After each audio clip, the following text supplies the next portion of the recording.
할렐루야. 청파 학생 여러분, 지난 한 주일 잘 지내셨나요? 이번 한 주는 눈도 오고 또 날씨가 너무 추웠어요. 방학인데 딴 때 같으면, 지난해 같으면 우리 부모님하고 눈썰매도 타고 스키도 타고 혼도에 가서 맛있는 음식도 먹고 즐겁게 시간을 보냈는데, 요즘은 코로나다 뭐다 해가지고 집 밖에도 나가지 못하고 집안에서 어떻게 지내고 있었어요. 영어 단어 외우고 수학 공식 풀고 뭐 이런 것만 하고 지냈나요? 아무리 공부가 재밌어도 가끔 가다가 성경도 보고 또 게임도 하고, 아무리 날씨가 추워도 밖에 나가서 한두 시간씩 걷기도 하고 뛰기도 하면서 지내야 돼요. 그래야 몸도 튼튼해지고 마음도 튼튼해질 수가 있어요.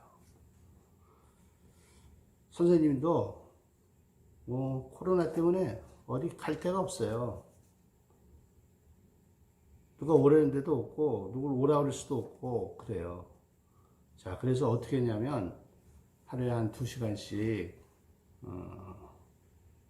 온몸을 갖다가 꽁꽁 많이 껴입고 마스크 쓰고 눈만 내놓고 남산에 올라가요. 자, 남산에 올라갈 때 남산 도서관을 이렇게 지나서 가면 산에 오를 때까지 너무 힘이 들어요. 야, 내가 꼭 이렇게 힘들게 살아야만 되나 이런 생각도 들어요.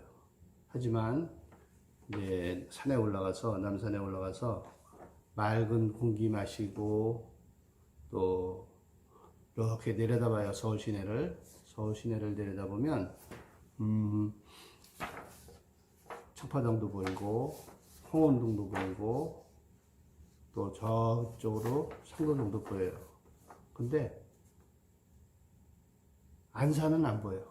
현빈이하고 찬빈이가 사는 안산은 안 보여요. 또 광교에 사는 경안이, 선안이도 안 보여요. 너무 멀리 있는 거야. 그래서 선생님이 그런 생각을 했어요. 야, 참 얘네들 청파교회까지 올라오고 많이 힘들었겠구나, 이런 생각을 해요. 그러면서 하나님한테 기도를 해요. 하나님, 이네들을 하나님께서 지켜주시고 인도해 주세요. 이들의 수고가 땅에 떨어지지 않도록 주님 항상 지켜주세요. 이렇게 기도를 하고 내려와요. 자, 내려와서 샤워도 하고 그러면 아주 기분이 상쾌해져요. 자, 여러분들은 지금 잘 모르지만 세상은 따뜻한 안방만 있는 것은 아니에요. 밖에 나가면 찬바람이 쌩쌩 부는 그런 날씨도 있어요. 여러분이 이제 커서 대학도 가고 어른이 되면 몸이 재산인 것을 알 수가 있어요. 어떤 일을 하든지 체력이 뒷받침이 돼야 돼요. 공부를 하건 사업을 하건 몸이 튼튼해야 잘 할 수 있어요. 춥다고 우리 움켜쥐지 말고 한번 우리 화이팅 한번 해요. 자, 우리 한번 이제 지난 시간을 한번 간단하게 생각해 보기로 하겠어요. 지난 시간에 우리는 예수님은 누구신가에 대해서 생각해 봤어요. 그는 천지 만물을 창조하시고 주관하시는 하나님이시다. 모든 생명이 근원이다. 원천이다. 그분은 우리에게 새 생명을 주시기 위해서 흙으로 빚어진 인간의 모습으로 우리 곁에 오셨어요. 그러나 사람들은 흙으로 빚어진 육신을 입고 세상에 오신 예수님을 알아보지를 못했어요. 아담과 하와가 지은 죄 때문에 하나님이 너무 무서웠어요. 그래서 하나님이 우리 곁에 오시는 것을 두려워하였어요. 그러다 보니까 사람들은 하나님의 주신 말씀을 지키지 못하고 오히려 더욱더 죄에 빠지게 되었던 거죠. 그래서 하나님은 생각하셨어요. 얘네들 이렇게 놔두면 안 되겠구나. 이렇게 생각을 하셨어요. 그리고 자기 자신을 한없이 낮추어서 흙의 모습으로 인간의 세상에 오신 것입니다. 자, 지난 시간은 여기까지 우리가 예수님을 소개하고 있어요. 자, 오늘 우리 18절의 말씀을 한번 보기로 하겠어요. 18절의 말씀. 본래 하나님을 본 사람이 없으되 아버지 품속에 있는 독생하신 하나님이 나타나셨다. 이렇게 말씀하고 있어요. 아버지 품속에 있는 독생하신 하나님. 그는 곧 이 세상에 오신 예수님이십니다. 그러나 사람들은 나사렛 목수의 모습을 가지고 세상에 오신 예수님이 지존하신 하나님으로 믿기에는 결코 쉬운 일이 아니었어요. 그래서 예수님은 가끔 회당에 들어가서 말씀도 하시고 또 유대인들과 토론도 하셨어요.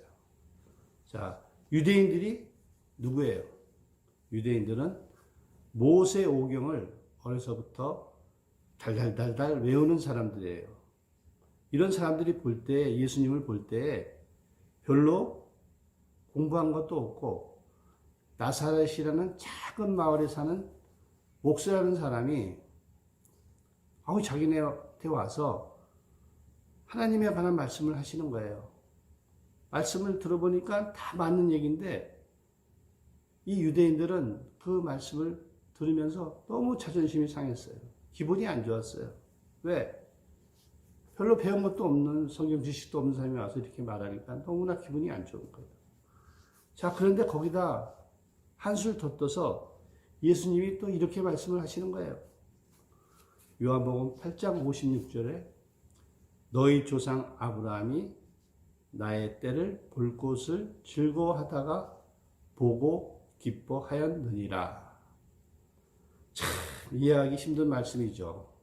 이 말씀이. 아브라함은 예수님보다 2600년 전에 세상을 살다 간 사람이에요. 그럼 그가 어떻게 예수님을 볼 수가 있겠어요? 말도 안 되는 소리죠.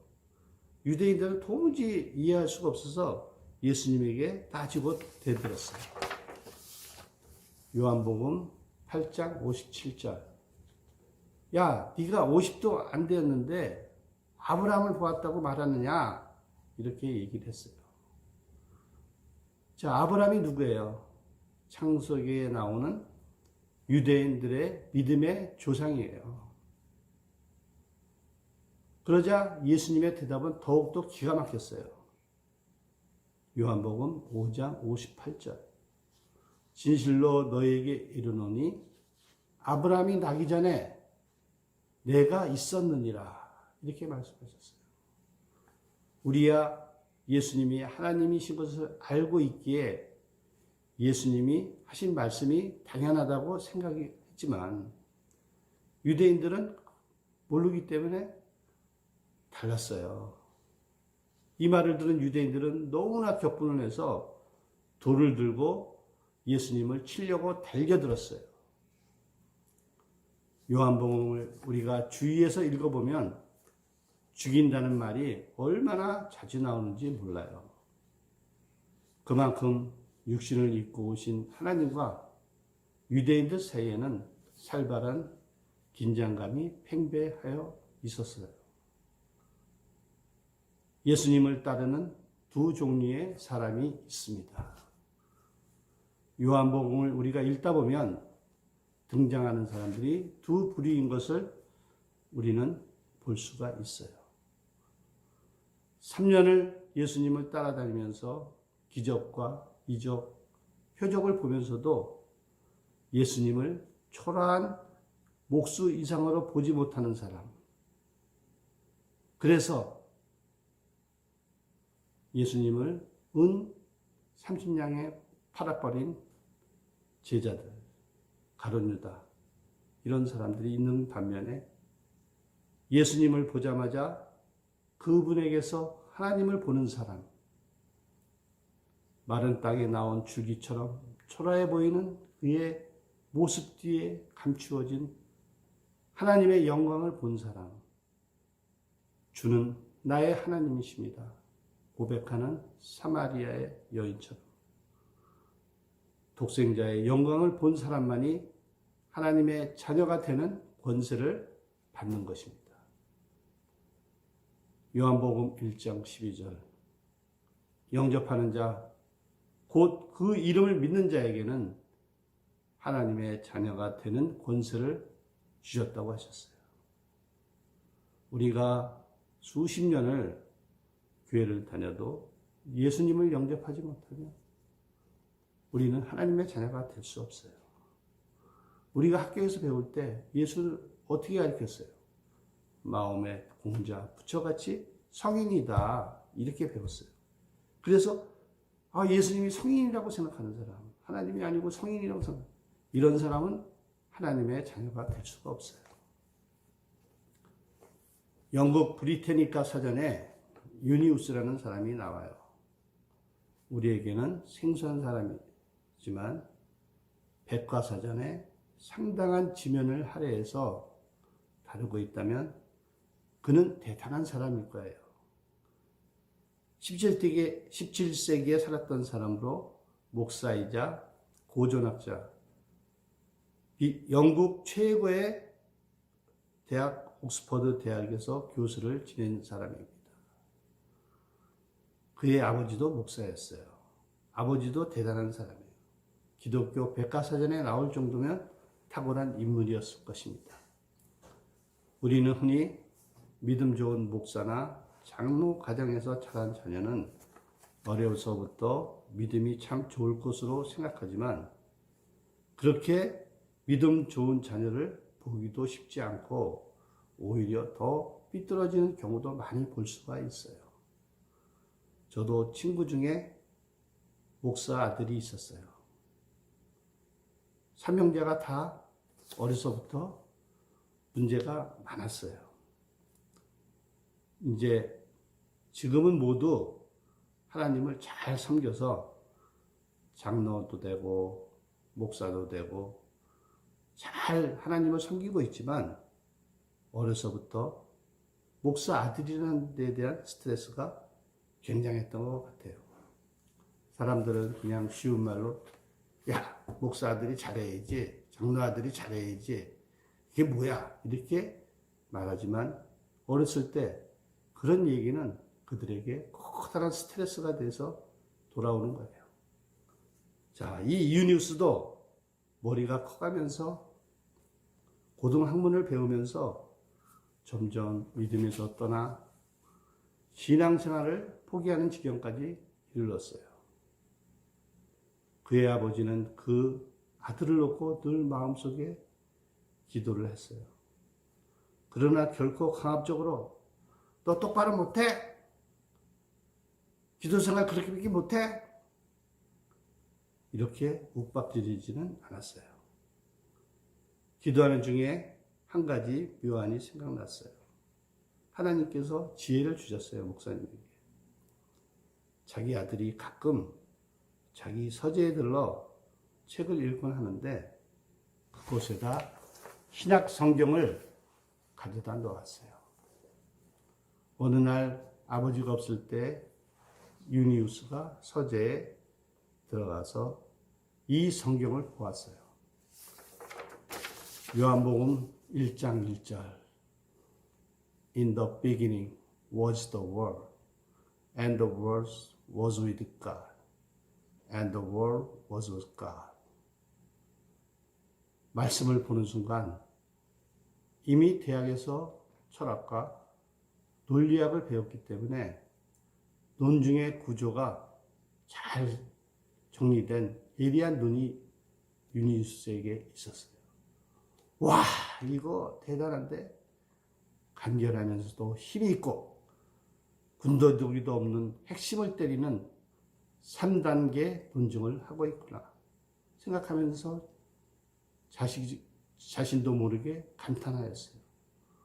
내친 김에 1장을 내일 읽었어요.